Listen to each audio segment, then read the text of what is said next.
What's up, YouTube? Mac here, bringing you guys another episode of our series, New Meta Mondays. If you guys are excited for this episode, please go ahead and Mac attack the hell out the like button, as your support is greatly appreciated. This episode will basically feature. I actually wasn't going to even use this set, but I was fooling around with Substitute. I was thinking about using a Substitute Swampert, but I don't know. I don't know how well it would work in total, but I decided to settle on a Substitute Rotom. It's just a plain Rotom, so he's the Park Ghost type. Basically, this set is good. You basically go Substitute. You hit it with Stab attacks. You can either run the Life Orb or the Leftovers. I was running Life Orb just because it adds a little bit extra oomph to his attack, and because of the stab, it actually could do quite a lot of damage. Pain Split is to help to recoup some HP lost, as you'll see in the battle. It actually plays out pretty well. So the whole point is basically, like I was saying, you get up the Substitute and you Life Orb, Boost, Stab, Thunderbolt, or Shadow Ball, Pain Split to recover some of your damage. So that way you don't have to really worry about running a Life Orb, because the damage you can actually Pain Split off. The damage from the life, well, not really the damage, but the recoil from the Life Orb and the HP loss to set up the Substitute. And Substitute's actually really good because his base HP is 50, and that's not the greatest. So he's not going to take attacks really well at all. So with a Substitute, you can actually stay in and actually maybe take an attack or two. So the whole point, like I said, is the Substitute, so that's why you run max speed. So it's a timid nature, 252 speed, 252 attack, special attack, and then 4 defense, 4 special defense, whatever you want. The rest of the team plays out. I have an Eviolite Meryl. This is not.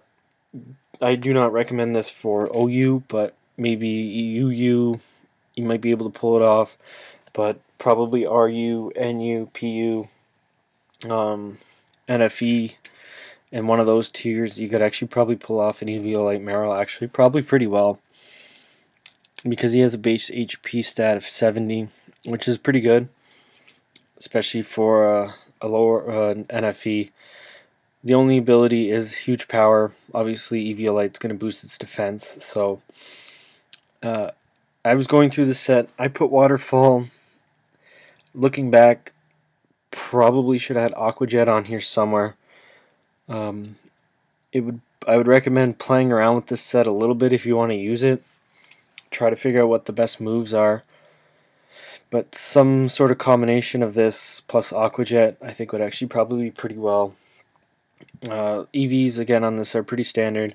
248 HP to give it an odd number, 252 attack, adamant nature, 8 go into special defense or defense, whatever you want.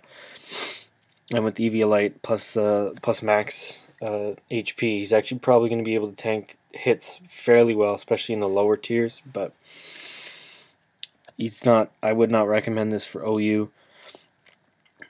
Going on the theme of Substitute, I went with a Substitute Thunderous, Leftovers, Nasty Plot set. Pretty standard, timid, max speed. Mega Deontay, Naive Nature, Diamond Storm, Stab, Moonblast, Stab, Earth Powered, Handle Steals, Heal Bell for more of like a cleric duty. 80 EVs going to attack to boost Diamond Storm, 252 special attack because Moonblast, Earth Power. Obviously Naive plus 176 speed EV. You want more details as to why it's this. This is actually just a set straight off Smogon. So if you just type in Deontay Smogon, I think this is one of its top sets, if I'm not mistaken, but it should be on there somewhere. Ferrothorn, just basically is a stealth rocker, Leech Seed. Thunder Wave to help with a little bit of speed control with the Rotom, and maybe even the Meryl and Deontay would actually appreciate Thunder Wave a little bit. This is actually a specially defensive one. Because my Mandibuzz is physically defensive, I figure I should have something that's at least decent in special defense. Anytime you're running gyro balls, just an FYI, you should have a 0 IV and a negative speed nature. Leftovers for passive recovery, and same thing with the Mandibuzz.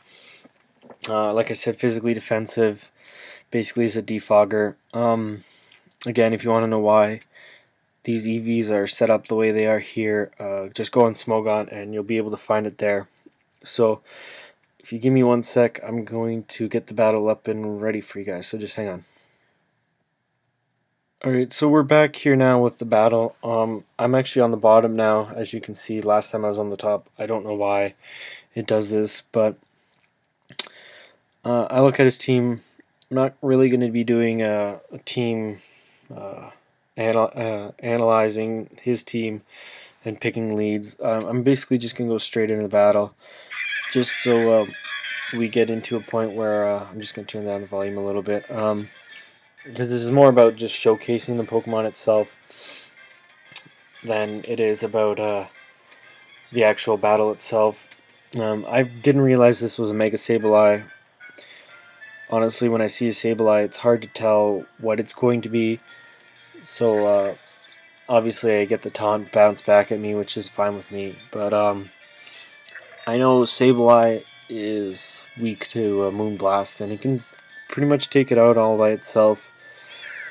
I mean, right now I'm just sort of getting the feel for what my opponent wants to do here. I think he was just going for the Will-O-Wisp because he needs to get damage off. I don't know why he stayed there. He must not have thought I had Diamond Storm, or he must not know very well. This is where you see where the Marill is not overly important. As you see, I go in the Rotom here, and I'm actually able to get off a substitute here. And I go for the shot, and it does actually pretty decent amount to a Mega Sableye. What's that, 32%? Because he could break my sub with a knockoff, I'm at a point where it gets actually at a disadvantage for me. So that's the whole reason why I couldn't really use him the way I wanted to. I mean, I was just getting to a point where I freaking hate Sableye, but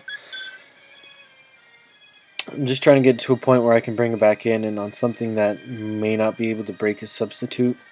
But that Clefable, I'm assuming it's probably some sort of physically defensive, because he took that Gyro Ball pretty well.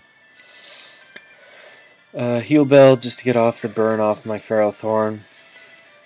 Basically, I'm just trying to get it back, like I said, get a point where I can actually switch in my Rotom without too much worries. So I'm just sort of waiting for a good switch for me. So I'm just he goes. I think I take that pretty well. So I'm pretty happy his Landorus is gone because he'd take the Stab Thunderbolt. I think I actually switch into my Marill at this point. You'll actually see coming up that this waterfall on I think it's a physically defensive Clefable actually does 25%. So that's a pretty close to a 4-hit KO from an NFE on a Clefable. So it just goes to show you that it might be more viable maybe in a lower tier like a UU or an RU, but definitely not in an OU tier, just simply because his defenses aren't that great in the OU tier.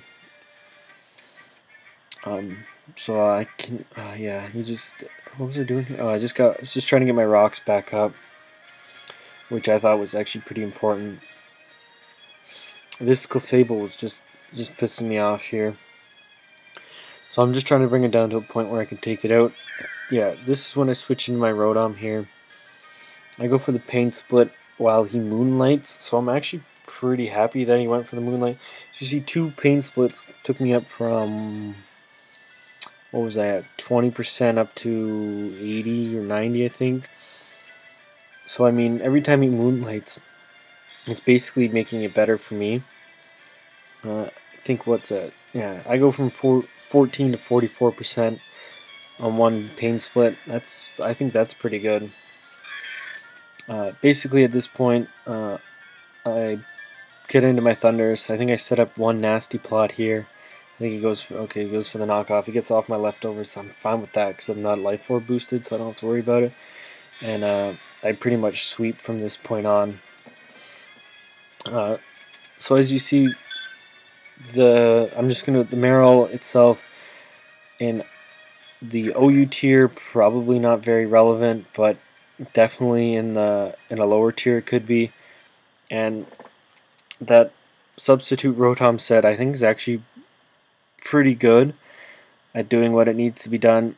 Maybe not in OU just because there's a lot more mons that can do a lot more damage, but I think definitely in a UU tier or lower, you could definitely have some fun because that's basically always I was trying to do is just throw around some substitutes, just using some Pokemon that they suggest for substitute, and he was one that came up, and I started playing around with it, and I had a lot of fun with it. So I hope you guys liked the episode, and don't forget that in the comment section down below, please do. I really do want you guys to suggest some Pokemon, some sets, whatever. Just really, I really want you guys to suggest something down in the comment section. So if you guys could please go ahead and do that, I'd be greatly appreciated with that. And if you like what you saw, could you please don't forget to mac tack the like button. So so that's gonna be it. Okay, thanks guys.